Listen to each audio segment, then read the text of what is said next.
नमस्कार दोस्तों, मेरा नाम है अमन चोपड़ा। इस वीडियो के अंदर आप श्रीमद् भागवत गीता के दूसरे अध्याय के 54 से लेके 72वें श्लोक तक देखोगे। और ये श्रीमद् भागवत गीता के दूसरे अध्याय का आखिरी पार्ट है। इससे पहले 4 पार्ट और बनाए हैं भगवत गीता के दूसरे अध्याय के, वो भी आप ज़रूर देखें। और ये वीडियो बहुत ज़्यादा इम्पोर्टेंट है उन लोगों के लिए जो लोग अपनी सेंसेस को कंट्रोल करना चाहते हैं, अपने मन को कंट्रोल करना। देखो, आपकी सेंसेस ही आपके माइंड को कंट्रोल कर रही है, ठीक है। तो अगर सबसे पहले अपने मन को कंट्रोल करना है ना, तो गीता के अंदर कहा गया है कि अपने सेंसेस को कंट्रोल करो। और आपकी सेंसेस ऐसी हैं, वो बस ना अपने हिसाब से चलना चाहती है। और ऐसा आपने सुना होगा कि जो बंदा अपने आप को कंट्रोल कर लेता है, वो बंदा दुनिया को कंट्रोल कर सकता है। तो इस वीडियो के द्वारा आप जान सकते हैं कि आप किस प्रकार से अपने आप को कंट्रोल कर सकते हैं। आप अपने आप को कंट्रोल करने के लिए आपको अपनी सेंसेस को कंट्रोल करना पड़ेगा। सेंसेस से फिर आप माइंड को कंट्रोल करोगे, और जैसे ही आपका माइंड आपके कंट्रोल में आ गया, आपकी लाइफ चेंज हो जाएगी। लाइफ चेंज होगी, आप दुनिया को कंट्रोल करने लग जाओगे, ठीक है। तो ये ऐसे ऐसे प्रोसेस है। आप अपने माइंड को कंट्रोल करो, दुनिया पूरी आपकी मुट्ठी के अंदर हो जाएगी। तो इस वीडियो के द्वारा आप जान लोगे कि रास्ता क्या है अपनी इंद्रियों को अपने वश में करने का, ठीक है। तो मेक श्योर कि वीडियो पूरा देखें। और जय श्री कृष्ण। तो अगले श्लोक की तरफ बढ़ते श्रीमद् भागवत गीता के। अर्जुन ने कहा, हे कृष्ण, अध्यात्म में लीन चेतना वाले व्यक्ति स्थित प्रज्ञ के क्या लक्षण है? वह कैसे बोलता है तथा उसकी भाषा क्या है? वह किस तरह बैठता और चलता है? बेसिकली यार, जो व्यक्ति अध्यात्म में लीन होता है उसको बोलते हैं हम कृष्णा कॉन्शियस, उसको बोलते हैं हम कृष्ण भावना अमृत। और ये देखो यहाँ पे भी लिखा हुआ है। और कृष्ण कॉन्शियस जो है ना, उसके अंदर वो समस्त गुण होते हैं जो बड़े बड़े ऋषि मुनियों के अंदर होते हैं। मतलब एक जो बड़े बड़े पहले ऋषि मुनियों हुए करते थे, और उनमें जो गुण होते थे वो सेम गुण कृष्णा कॉन्शियस इंसान के अंदर होते हैं, ठीक है। जैसे देखो, धनी धनी पुरुष के कुछ लक्षण होते हैं जिससे वो धनवान दिखता है। रोगी के कुछ लक्षण होते हैं जिससे वो रोगी लगता है। विद्वान के अपने कुछ गुण होते हैं, ठीक है। धनी के होते हैं ना कुछ, वो अच्छा दिखता है, अच्छे कपड़े पहनता है। ऐसे ही कृष्ण भावना अमृत व्यक्ति के भी कुछ लक्षण होते हैं, ठीक है। वो उसके मुंह से सिर्फ और सिर्फ भगवान की ही वाणी निकलती है, उसके मुंह से और कुछ भी नहीं निकलता है। देखो यहाँ पे लिखा हुआ है जैसे एक मूर्ख होता है, तो अगर वो मूर्ख हमारे सामने कुछ भी ना बोले तब तक हमको पता नहीं चलता कि वो बंदा मूर्ख है, ठीक है। एक बने ठने मूर्ख को तब तक नहीं पहचाना जा सकता जब तक वह कुछ बोले नहीं, किंतु बोलते ही उसका यथार्थ रूप प्रकट हो जाता है। कृष्ण भावना भवित कृष्ण भावना भावित व्यक्ति का सर्व प्रमुख लक्षण यह है कि वह केवल कृष्ण तथा उन्हीं से संबंध विषयों के बारे में बोलता है, और वो इसके अलावा और कुछ भी नहीं बोलता, ठीक है। ये जो कृष्णा कॉन्शियस व्यक्ति होता है वो सिर्फ कृष्ण के बारे में ही बोलता है और कुछ भी नहीं बोलता। आगे आगे और भी बताएंगे कि वो किस तरह से होता है कृष्ण भावना भवित। श्री भगवान ने कहा, हे पार्थ, जब मनुष्य मनोधर्म से उत्पन्न होने वाली इंद्रिय तृप्ति की समस्त कामनाओं का परित्याग कर देता है और जब इस तरह से विशुद्ध हुआ उसका मन आत्मा में संतोष करता है, तो वह विशुद्ध दिव्य चेतना को स्थित प्रज्ञ कहा जाता है। बेसिकली यार, हमारे मन में सारा दिन इच्छाएं आती रहती हैं। मैंने आपको अपनी पिछली वीडियो के अंदर भी एग्जांपल दिया था कि आपके सामने बर्गर पड़ा है, ठीक है। तो जो कृष्ण भावना भवित में जो पहला कदम है ना, मतलब जो कृष्ण भावना भवित व्यक्ति होते हैं वो प्याज लहसुन वगैरह कुछ भी नहीं खाते, ठीक है। तो मान लो आपके सामने एक बर्गर पड़ा है, आपको वो बर्गर खाना है, ठीक है। आपकी जीभा को 5 मिनट की तृप्ति मिलेगी। फिर आपके सामने पिज़्ज़ा आ गया, फिर आपको वो पिज़्ज़ा भी खाना है। फिर से आपकी जीभा को 5 मिनट की तृप्ति मिलेगी। फिर आपके सामने फ्रेंच फ्राइज़ आ गए, आपको वो भी खाने हैं, क्या? 5 मिनट की तृप्ति के लिए। तो हम ना अपनी सारी इंद्रियों को पूरी ज़िंदगी तृप्त करने में लगा देते हैं, और ये तृप्त हो ही नहीं सकती, ठीक है। ये तृप्त हो ही नहीं सकती, कितनी भी तृप्ति कर लो। मतलब ये ज़बान ऐसी चीज़ है, ये खुद पतली रहती है लेकिन पेट को मोटा कर देती है, ठीक है। और ऐसी हर एक इंद्रिय के साथ है, कोई भी इंद्रिय कभी तृप्त नहीं हो सकती। तो भगवान श्री कृष्ण यहाँ पे क्या कर रहे हैं, जब मनुष्य मनोधर्म से मन के अंदर उत्पन्न हुई कोई इच्छा, ठीक है, बर्गर खाने की इच्छा पहले यहाँ पे आई ना, मन के अंदर आई, यहाँ पे तो बाद में आई। पहले तो मन मन के अंदर आई, मनोधर्म से उत्पन्न होने वाली इंद्रिय तृप्ति की समस्त कामनाओं का परित्याग कर देता है। ठीक है, जब वो उसको त्याग देता है, उसकी जो इंद्रिय तृप्ति की इच्छा थी, वो कहता है कि ठीक है मैं नहीं खाऊंगा। और जब इस तरह से विशुद्ध हुआ, उसका मन आत्मा में संतोष करता है और अपनी आत्मा की बात सुनता है। हम बोलते हैं ना, दिल की बात सुनो, दिल की बात सुनो। दिल क्या है भाई? दिल बोलता है क्या? है दिल क्या? दिल तो लबडब लबडब लबडब बोलता है, धक धक धक धक भी नहीं बोलता। दिल बेसिकली यार, दिल के अंदर हमारी आत्मा स्थित होती है। ये बॉलीवुड वाले पागल बनाते हैं ना भाई, ये मेरा दिल कर रहा है, कुछ भी नहीं भाई, दिल कैसे बोल सकता है? ठीक है, तो ये जो चीज़ है ना, दिल, दिल के अंदर होती है हमारी आत्मा स्थित, और ये हमारी आत्मा ही दिल को पंप करने में मदद करती है। ठीक है, तो जो व्यक्ति अपने मन की बात को छोड़ के अपने आत्मा की बात को सुनता है और आत्मा में संतोष प्राप्त करता है, तो वह विशुद्ध दिव्य चेतना को प्राप्त कहा जाता है। तो वो विशुद्ध दिव्य चेतना मतलब उसकी जो चेतना है, उसकी जो बुद्धि है, जो उसकी सोचने समझने का तरीका है, वो कंटामिनेटेड से उसका वो साफ हो जाता है और वो दिव्य चेतना को प्राप्त हो जाता है। देखो, जब जो त्रय तापों के होने पर भी मन में विचलित नहीं होता अथवा सुख में प्रसन्न नहीं होता, और जो आसक्ति, भय तथा क्रोध से मुक्त है, वह स्थिर मन वाला मुनि कहलाता है। अब कुछ मुनि के कुछ गुण बताए हुए हैं। देखो, आज के ज़माने में कितने सारे नकली मुनि हैं। ठीक है जी, वो कहते हैं जी हो महाराज जी, ओ महाराज जी, ओ महाराज जी, कितने सारे महाराज जी बने हुए हैं। तो उनको टेस्ट करने का तरीका देखो क्या है। उन महाराज जी के कुछ शिष्य होंगे, कुछ अच्छे शिष्य होंगे जिनसे आप मिले होंगे। सीधा महाराज जी से अभी अगर आप मिले होंगे, तो वहाँ पर आप उनको किस तरह से टेस्ट कर सकते हैं। देखो, वो किसी प्रकार के आसक्ति नहीं होते। मैंने तो ऐसे महाराज जी देखे यार, गले के अंदर ऐसे आईफोन डाल रखे हैं उन्होंने, आईफोन वाले हैं, आईफोन ऐसे लटक रहा है उनकी जेब से, हाथ में पता नहीं 10-10 15-15 अंगूठियाँ डाल रखी हैं। वो कौन से महाराज जी हैं भाई, बताओ? इतने आसक्त हो रखे हैं, वो कैसे महाराज जी हैं? और वो महाराज जी हो कैसे सकते हैं वो? मतलब अपने आप को फिर वो बताते हैं और फिर क्रोध भी करते हैं। ठीक है, जो एक मुनि होता है वो काम, क्रोध, लोभ, मोह, अहंकार, इन पांचों की पांचों चीज़ों से मुक्त होता है। इसमें कुछ भी नहीं होता है। ठीक है, देखो यहाँ पे भी लिखा हुआ है, जो त्रय तापों के होने पर भी मन में विचलित नहीं होता अथवा सुख में प्रसन्न नहीं होता। सुख में भी वो ठीक है, हाँ सुख है तो है, दुख है तो है, उसको फर्क नहीं पड़ता, वो न्यूट्रल है। ठीक है, जो आसक्त नहीं है किसी भी चीज़ के साथ, भय नहीं है उसको किसी भी चीज़ का, क्रोध नहीं है, क्रोध नहीं करता। वो जो महाराज जी, आप मान लो किसी महाराज जी को मानते हो। ठीक है, मान लो आपको कोई कह रहा है कि हमारे महाराज जी से नाम ले लो, ठीक है, ये कर लो वो कर लो। जो उनके जो शिष्य हैं, उनका आप इस तरह से टेस्ट लो कि अगर उनमें अगर क्रोध है, वो कौन से शिष्य हैं, उन्होंने कहाँ फिर भगवान की प्राप्ति करी। वह स्थिर मन वाला मुनि कहलाता है। ठीक है, जिसका मन स्थिर नहीं है वो कोई मुनि नहीं है। और मन को स्थिर करने का तरीका होता है कृष्ण भावना भवित। कृष्ण भावना भवित, कृष्णा कॉन्शियसनेस के द्वारा ही मन को स्थिर किया जा सकता है। इस भौतिक जगत में जो व्यक्ति न तो शुभ की प्राप्ति से हर्षित होता है और न अशुभ के होने से घृणा करता है, वह पूर्ण ज्ञान में स्थिर होता है।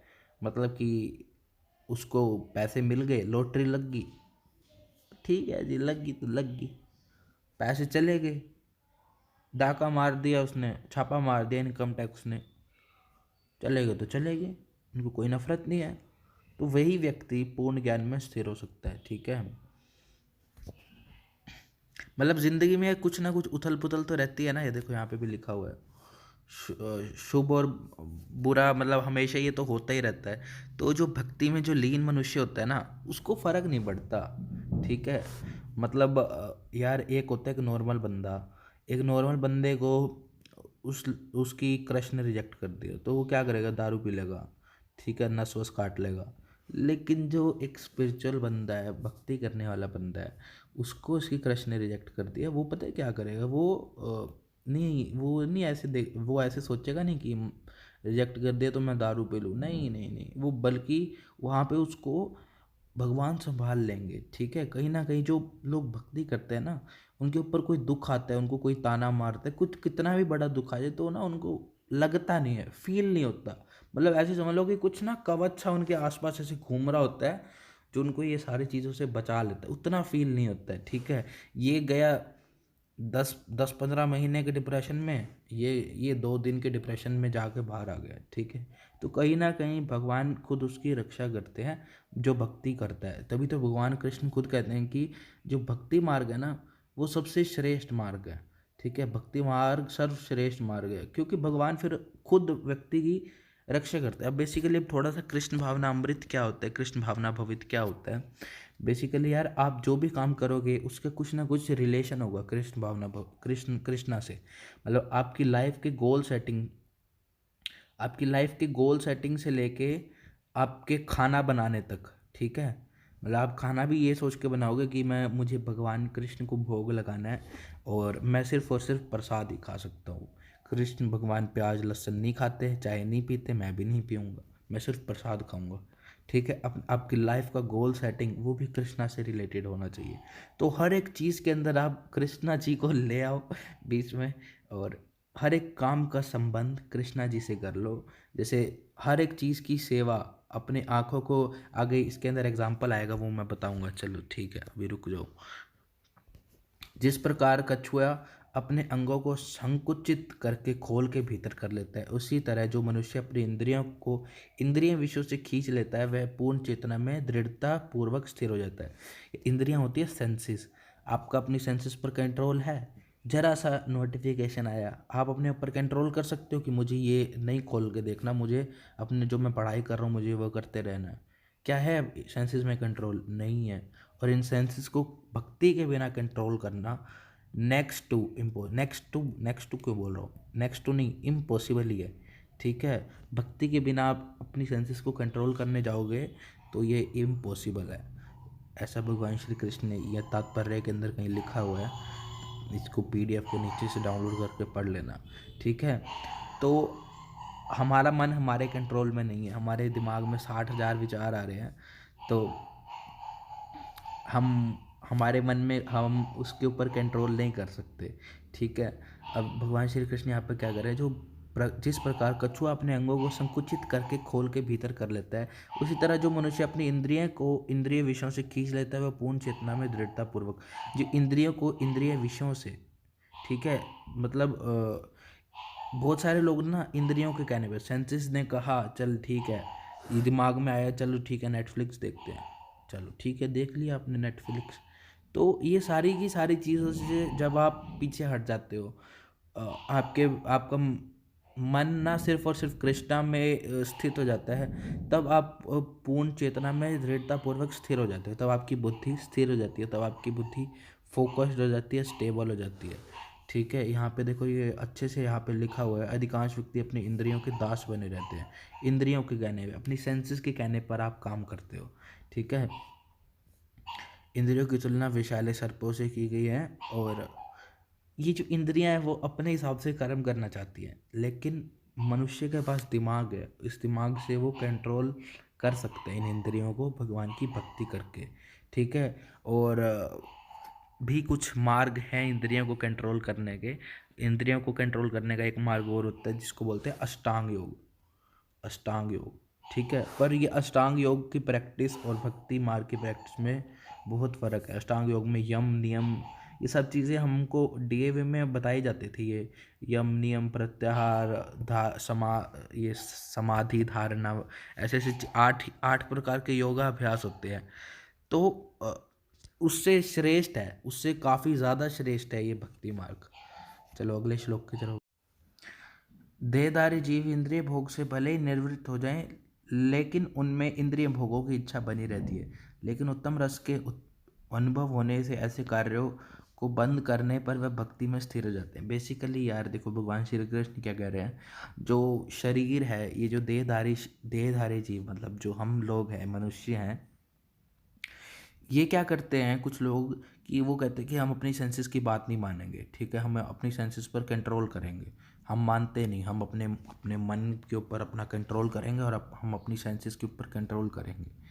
तो ये लोग मान लो कंट्रोल कर भी लें, पर इनके मन के अंदर ना कहीं एक इच्छा बनी रहती है यार, कि यार वो बर्गर खाने को मिल जाता है यार, काश, ठीक है, जो कृष्ण कृष्ण के भक्त होते हैं वो चाय नहीं पीते। यार काश वो चाय पीने को मिल जाती यार, काश वो भी क्या दिन थे जब हम चाय पिया करते थे, वो भी क्या दिन थे हम बर्गर खाया करते थे। उनमें कहीं ना अंदर बनी रहती है वो इच्छा इंद्रिय भोग करने की, अपनी जीभा को स्वाद दिलाने की।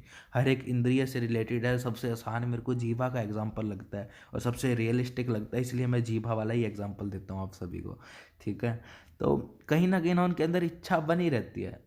और ऐसे ही वो मैस्टरबेशन वगैरह के साथ भी है, कहीं ना कहीं उनके मन में वो सारी चीज़ें चलती रहती हैं कि काश काश काश काश। ठीक है, तो यहाँ पर भगवान श्री कृष्ण यही कह रहे हैं कि ये लोग अगर ऐसा कर भी लें इंद्रिय भोगों की, हमको हार्डवेयर को ठीक नहीं करना है। ठीक है, आपने गोलगप्पे नहीं खाए, आपने मना कर दिया, तो आपको अपने दिमाग के सॉफ्टवेयर को ठीक करना है। ठीक है, और वो सॉफ्टवेयर कैसे ठीक हो सकता है? उत्तम रस के अनुभव होने से वो सॉफ्टवेयर ठीक हो सकता है, आपके जो दिमाग के अंदर की चीज़ें हैं, और वो भक्ति के कारण ही ठीक हो सकती है। हे अर्जुन, इंद्रिय इतनी प्रबल तथा वेगवान है कि वह उस विवेकी पुरुष के मन को भी बलपूर्वक हर लेती है जो इन्हें वश में करने का प्रयत्न करता है। आप कितनी कोशिश कर लो अपनी सेंसेस को कंट्रोल करने की, नहीं कर पाओगे। That is not possible without bhakti, that is next to impossible. ठीक है, मतलब कि यार ये देखो यहाँ पर भी देखो, महान ऋषि भी थे ना, ये देखो महान ऋषि क्या थे? विश्वामित्र जैसे ऋषि। ठीक है, विश्वामित्र जैसे ऋषि और योगी मेनका के साथ विषय भोग में प्रवृत्त होना पड़ा, यद्यपि वे इंद्रिय निग्रह के लिए कठिन तपस्या तथा योग कर रहे थे। यहाँ तक कि शिव जी तक, ठीक है, शिव जी तक इंद्रियों को अपने वश में नहीं कर पाए थे। शिव जी को भी भोग करना पड़ा, क्योंकि जब पार्वती जी ने उनको उत्तेजित किया उसके अंदर, विषय भोगों के अंदर, तो उनको वहाँ पर कार्तिकेय जी का वहाँ पर जन्म हुआ। ठीक है, तो इसको इंद्रियों को कंट्रोल करना नेक्स्ट टू इम्पॉसिबल है बिना भगवान की भक्ति करे। अब देखो वहाँ पे पहले मैंने बताया था ना, ये देखो, जब भी यहाँ पे एक महाराज जी बोल रहे हैं, जब से मेरे मन भगवान श्री कृष्ण के चरण वृंदों की सेवा में लग गया है और जब से मैं नित्य नव दिव्य रस का अनुभव करता हूँ, तब से स्त्री प्रसंग का विचार आते ही मेरा मन उधर से फिर जाता है और मैं ऐसे विचार पर थू थू करता हूँ। कृष्ण भावना अमृत इतनी दिव्य वस्तु है कि इसके प्रभाव से भौतिक भोग स्वतः नीरस हो जाते हैं। ठीक है, जो भी आपको ये चीज़ें चाहिए होती है ना, वो सारे के सारे नीरस हो जाते हैं। यह वैसा ही है कि कोई भूखे वस्तु को अच्छा भोजन मिल गया और उसकी भूख उसने मिटा दी। जो इंद्रियों को पूर्णतः वश में रखते हुए इंद्रिय संयमन करता है और अपनी चेतना को मुझ में स्थिर कर देता है, वह मनुष्य स्थिर बुद्धि कहलाता है। ठीक है, जो इंद्रियों को पूर्णतः वश में रखते हुए इंद्रिय संयमन करता है और अपनी चेतना को मुझ में स्थिर कर देता है। अब कुछ लोग यार क्या करते हैं, सेक्स वगैरह से बचने के लिए अपने जो अंग हैं, लिंग वगैरह, वो सब बंद करवा देते हैं, सिलवा देते हैं, कटवा देते हैं, लेकिन उनका माइंड फिर भी ठीक नहीं होता है। ठीक है, हार्डवेयर को रिमूव करने से कोई फ़र्क नहीं पड़ेगा जब तक सॉफ्टवेयर ठीक नहीं होगा, लेकिन उनका माइंड फिर भी उसके अंदर ही जाता रहता है। ठीक है, तो वो एक गलत रास्ता है। अपने सॉफ्टवेयर को ठीक करना है अपने को, और अपना सॉफ्टवेयर अपना माइंड है। और भगवान श्री कृष्ण यही कह रहे हैं कि अपनी इंद्रियों को पूर्णतः वश में करो। इंद्रिय संयमन जो व्यक्ति करता है और अपनी चेतना को मुझ में स्थिर कर देता है, जो व्यक्ति अपनी चेतना को, अपनी बुद्धि को मुझ में स्थिर कर देता है, वह मनुष्य स्थिर बुद्धि कहलाता है। इंद्रिय विषयों का चिंतन करते हुए मनुष्य को कि उनमें आसक्ति उत्पन्न हो जाती है, और ऐसी आसक्ति से काम उत्पन्न होता है और फिर काम से क्रोध प्रकट होता है। बेसिकली यार ये देखो, इंद्रिय विषयों का चिंतन, मान लो आपने सोचा कि मैं मस्टरबेट नहीं करूँगा। ठीक है, आपने सोच लिया, अब आप पूरा दिन अपने माइंड में बोल रहे हो कि मैं तो ये नहीं करूँगा, मैं नहीं करूँगा, मैं नहीं करूँगा, मैं नहीं करूँगा, नहीं करूँगा, नहीं करूँगा, नहीं करूँगा, नहीं करूँगा, नहीं करूँगा। ठीक है, आप क्या कर रहे हो? इंद्रिय विषयों का चिंतन कर रहे हो, और इसकी वजह से आसक्ति होगी, और आपको जब भी मौका मिला आप कर दोगे। सारा जो भी आपने सोचा था नहीं करूँगा, वो सब का सब आपने कर दिया फिर। ठीक है, तो आपने इंद्रिय विषयों का चिंतन नहीं करना है, चिंतन करना है भगवान का करो। इंद्रिय विषय को चिंतन करते हुए मनुष्य की उनमें आसक्ति उत्पन्न हो जाती है और ऐसी आसक्ति से काम उत्पन्न होता है। काम काम मैंने बता ही दिया, ठीक है। काम मतलब सेक्स भावना, काम इच्छा, और काम इच्छा कभी पूरी नहीं हो सकती और इसी काम से फिर क्रोध प्रकट हो जाता है। मतलब काम इच्छा को कभी कोई पूरा कर ही नहीं सकता है, कोई कितना भी कोशिश कर ले, ठीक है।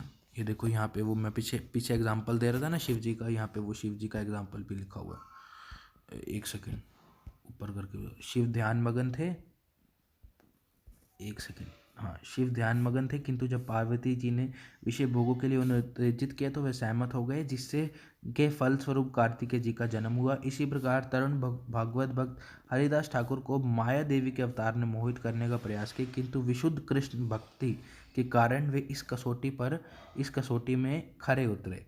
मतलब जो ये कृष्ण भावना अमृत, ये जो लोग होते हैं ना, कृष्ण भावना कृष्ण के जो भक्त होते हैं, विशुद्ध भक्त, इनकी इंद्रियां कृष्ण के कंट्रोल में होती हैं, ठीक है। तो इनकी इंद्रियां के ऊपर ये इनकी सेंसेस नहीं चलाती, ये अपनी सेंसेस से भगवान की ही सेवा करते हैं। ये देखो, भगवान का एक निष्ठ भक्त भगवान की संगति के आध्यात्मिक सुख का आस्वादन करने के कारण समस्त भौतिक इंद्रिय सुखों को त्याग देता है, ठीक है। जो आप मैंने आपको बताया, मैस्टरबेशन करने में एक 5, 10, 15, 20 मिनट का प्लेजर मिलता है। तो जो भगवान का विशुद्ध भक्त होता है उसको ये इंद्रिय सुख का वो नहीं होता, इंद्रिय सुख को वो त्याग देते हैं आराम से, मतलब चुपचाप करके, ठीक है जी, आराम से त्याग देते हैं, क्योंकि उसको भगवान का उत्तम रस, भगवान का जो उत्तम सुख है स्पिरिचुअलिटी में, उसको आनंद मिलता है। अतः जो कृष्ण भावना भवित नहीं है, वे कृत्रिम दमन के द्वारा अपने इंद्रियों को वश में करने में कितना ही शक्तिशाली क्यों ना हो, अंत में अवश्य असफल होगा, ठीक है। क्योंकि विषय सुख का रंच मात्र विचार भी उसे इंद्रिय तृप्ति के लिए उत्तेजित कर देगा। जैसे मैंने पहले एग्जांपल दिया, मैस्टरबेशन नहीं करना, आप ऐसे बोलते रहोगे, आपके जरा सा माइंड में आ गया, ठीक है यार आज कर लेता हूँ, तो वहाँ पे उसका कंट्रोल नहीं कर सकते। तो यहाँ पे ये हमारी जो डेली लाइफ का प्रॉब्लम है, 90% लड़कों की ये प्रॉब्लम होती है और 70% लड़कियों की भी ये प्रॉब्लम होती है, ये मैस्टरबेशन से संबंधित। और वो लोग इस प्रॉब्लम का सल्यूशन यहाँ पे देखो कितना खुल के दिया गया है। और हमको ना ऐसे बोलते हैं, हमको हमारे पेरेंट्स या फिर सोसाइटी या फिर स्कूल सेक्स एजुकेशन वगैरह कुछ भी नहीं सिखाता है, लेकिन ये बहुत ज़्यादा ज़रूरी है, ठीक है। चलो अगले श्लोक की तरफ बढ़ते हैं। क्रोध से पूर्ण मोह उत्पन्न होता है और मोह से स्मरण शक्ति का विभ्रम हो जाता है। जब स्मरण शक्ति भ्रमित हो जाती है तो बुद्धि नष्ट हो जाती है और बुद्धि नष्ट होने पर मनुष्य भवकूप में पुनः गिर जाता है। मतलब कि यार जो व्यक्ति अपनी इंद्रियों को कंट्रोल नहीं कर पाता, उसने कुछ साधना करी, ठीक है, साधना करके वो थोड़ा सा ऊपर गया, अब इंद्रियां उसकी कंट्रोल में अगर नहीं थी, कोई विषय वासना आई, उसने उस विषय वासना को ले लिया और वो वापस नीचे गिर गया, ठीक है। अब उसको फिर से वहीं से उसको फिर से शुरू करना पड़ेगा, फिर से ऊपर जाएगा, फिर से कोई चीज़ आएगी, फिर से वो नीचे गिर जाएगा। ये ऋषि विश्वामित्र जी के साथ 2 बार हुआ। पहले मेनका जी आई और उन्होंने उसको काम वासना के लिए उत्तेजित कर दिया और उनकी सारी साधना जो है नष्ट हो गई। फिर एक और स्त्री आई, जब वो फिर से साधना कर रहे थे, जब फिर से ऊपर जा रहे थे, तो उन्होंने उसको क्रोध करके भगा दिया, भाई भाग जा यहाँ से, पहले भी तुम लोगों की वजह से मेरी सारी साधना व्यर्थ हो गई। तो उन स्त्री ने कहा कि अभी भी व्यर्थ होगी क्योंकि तुमने क्रोध कर दिया। फिर वो विश्वामित्र जी वशिष्ठ मुनि के पास गए और उन्होंने कहा कि ये मैं क्या करूं भाई, मेरे साथ तो कभी काम मेरे साधना खराब कर देता है, कभी क्रोध। तो विश्वामित्र जी को कहा कि आप विनीत भावना से, आप प्रेम भावना से भगवान की भक्ति करो, ठीक है। जब आप प्रेम भावना से भगवान की भक्ति करोगे तो आपको ये भक्ति बचा लेगी ये काम, और तब फिर आप ऊपर ही जाते रहोगे, फिर आपका नीचे गिरने का कोई प्लान ही नहीं है, ठीक है, फिर आप ऊपर ही जाते रहोगे।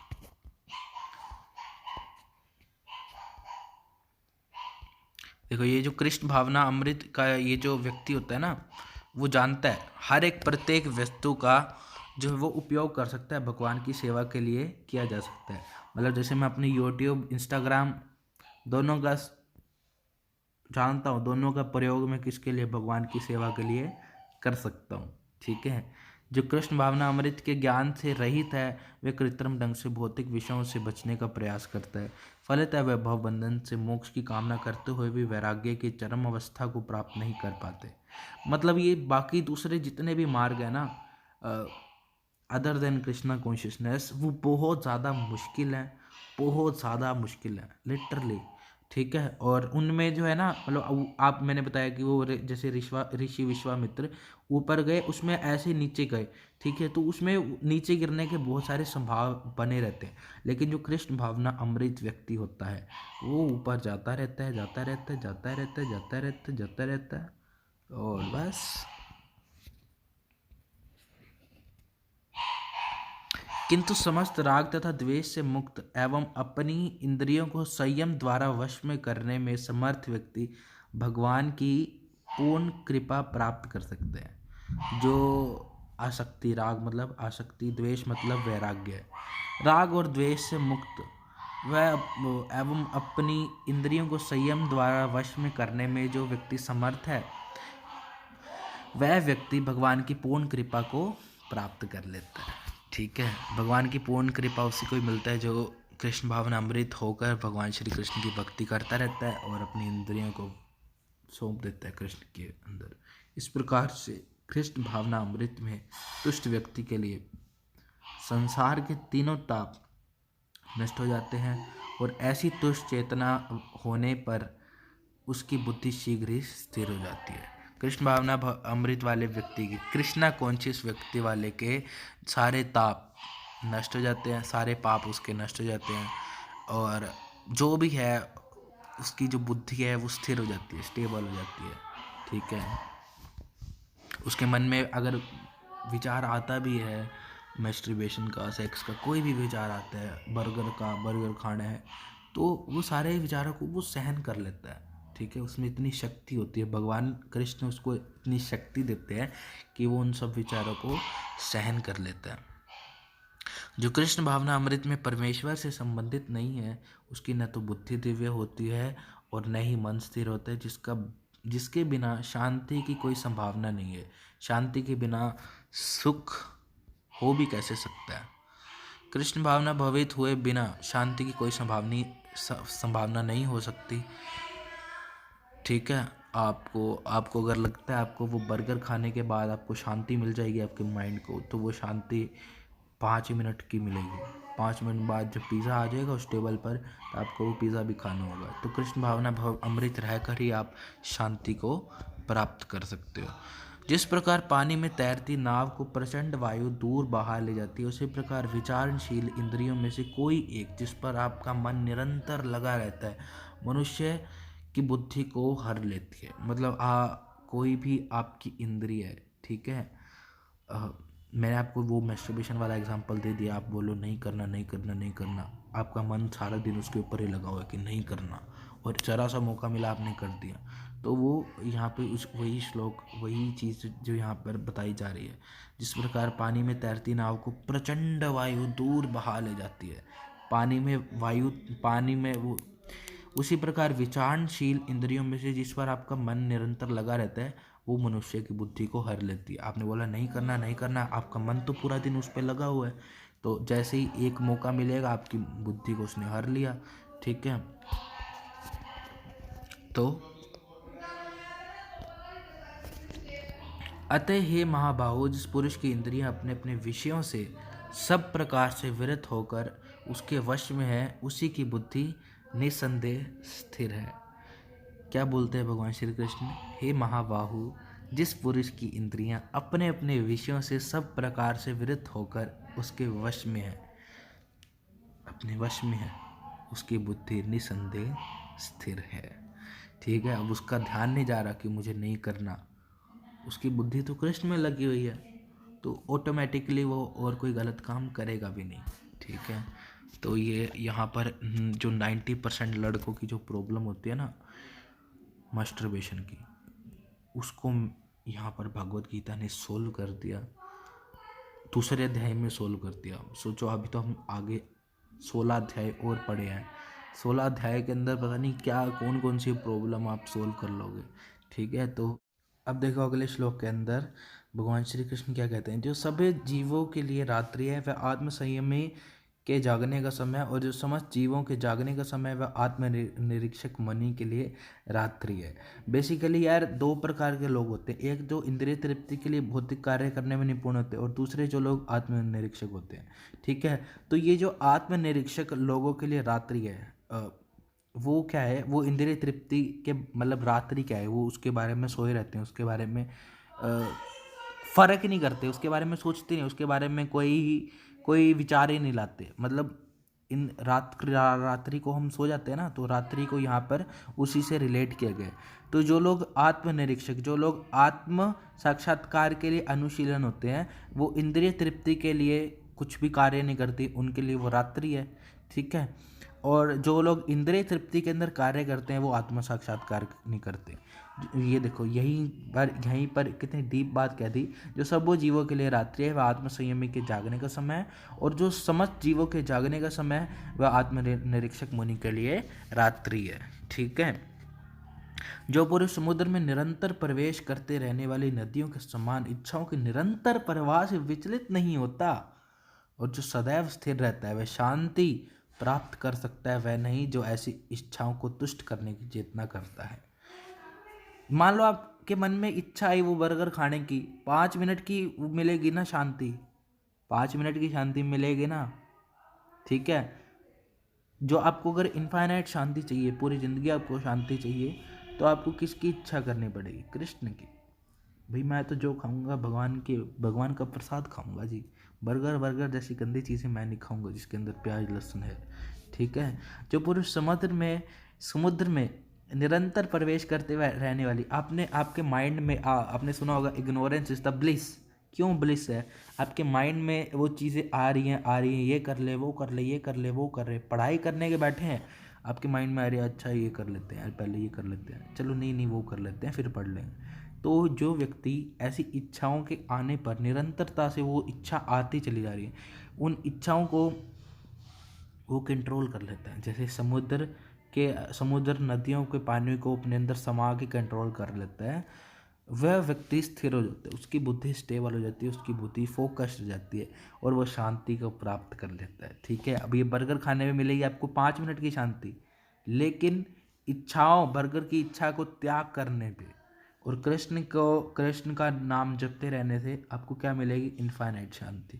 तो आपको ये देखना है कि आपको इंद्रिय तृप्ति की तरफ बढ़ के 5 मिनट की शांति चाहिए या आपको इनफाइनाइट शांति चाहिए, क्योंकि इच्छाएं तो देखो आएंगी। जो व्यक्ति उनको पूरा करने में लग जाएगा वो कभी सुखी हो ही नहीं सकता, और जो उनको त्याग देगा, जैसे समुद्र के अंदर सारी इच्छा आती रहती है लेकिन वो स्थिर रहता है, उसी प्रकार जो व्यक्ति उनको त्याग देगा उसकी बुद्धि स्थिर हो जाएगी। ठीक है,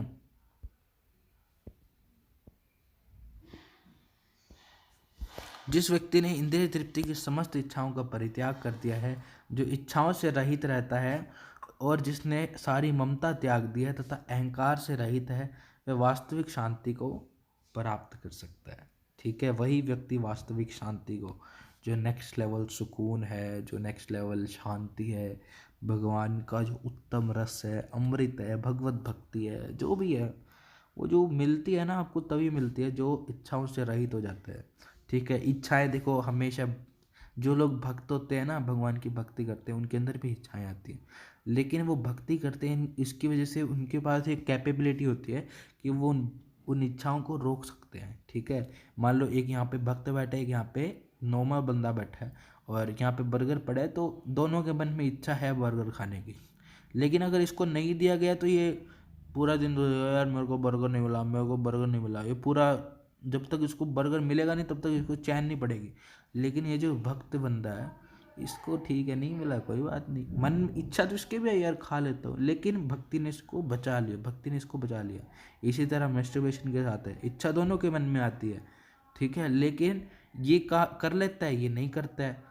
ठीक है, तो ये बच जाता है और ये इनफाइनाइट जो शांति है उनको प्राप्त कर जाता है, जो मुक्ति धाम है उनको प्राप्त कर जाता है, जिसने सारी ममता त्याग दी है तथा अहंकार से रहित है, वह वास्तविक शांति को प्राप्त कर सकता है। और इनमें कभी अहंकार नहीं आता भक्त के अंदर। जो कर रहे हैं भगवान के लिए कर रहे हैं, जो है भगवान की कृपा से है। अहंकार कहाँ से आएगा? इस हाड़ मांस के पुतले का क्या सम्मान, इस हाड़ मांस के पुतले का क्या सम्मान, जो है उसकी कृपा से है। ठीक है, तो भक्त के मन में कभी अहंकार नहीं आता। यह आध्यात्मिक तथा ईश्वरीय जीवन का पथ है, जिसे प्राप्त करके मनुष्य मोहित नहीं होता और उसको और कोई चीज़ अच्छी नहीं लगती। ठीक है, और कुछ भी उसको अच्छा नहीं लगता। यदि कोई जीवन के अंतिम समय में भी इस तरह स्थित हो, भक्ति के अंदर स्थित हो, तो वह भगवत धाम में प्रवेश कर सकता है। जो व्यक्ति जीवन के अंतिम समय में भगवान के नामों में, भगवान के अंदर वो स्थित हो, तो वो भगवत धाम के अंदर, किंगडम ऑफ गॉड, भगवत धाम पता है ना आपको, बैकुंठ धाम, मुक्ति धाम जिसको मैं बताता हूँ, भगवत धाम वो एक ही है, जहाँ पर खुद भगवान श्री कृष्ण के पास उनके जो प्रिय भक्त हैं, जिन्होंने इस दुनिया के जो पड़ाव को पार कर लिया है, वही जा सकता है।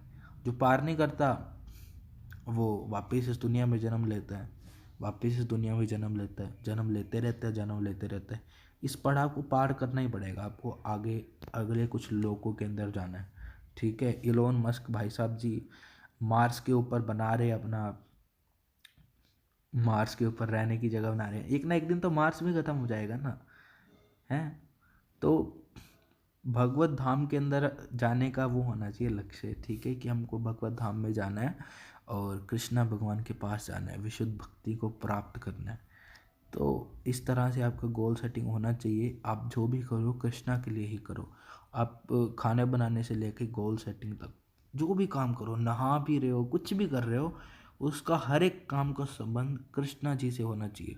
हमेशा कृष्णा जी के नाम आपके माइंड में चलते रहने चाहिए। यही तो कृष्ण भावनामृत है। ठीक है,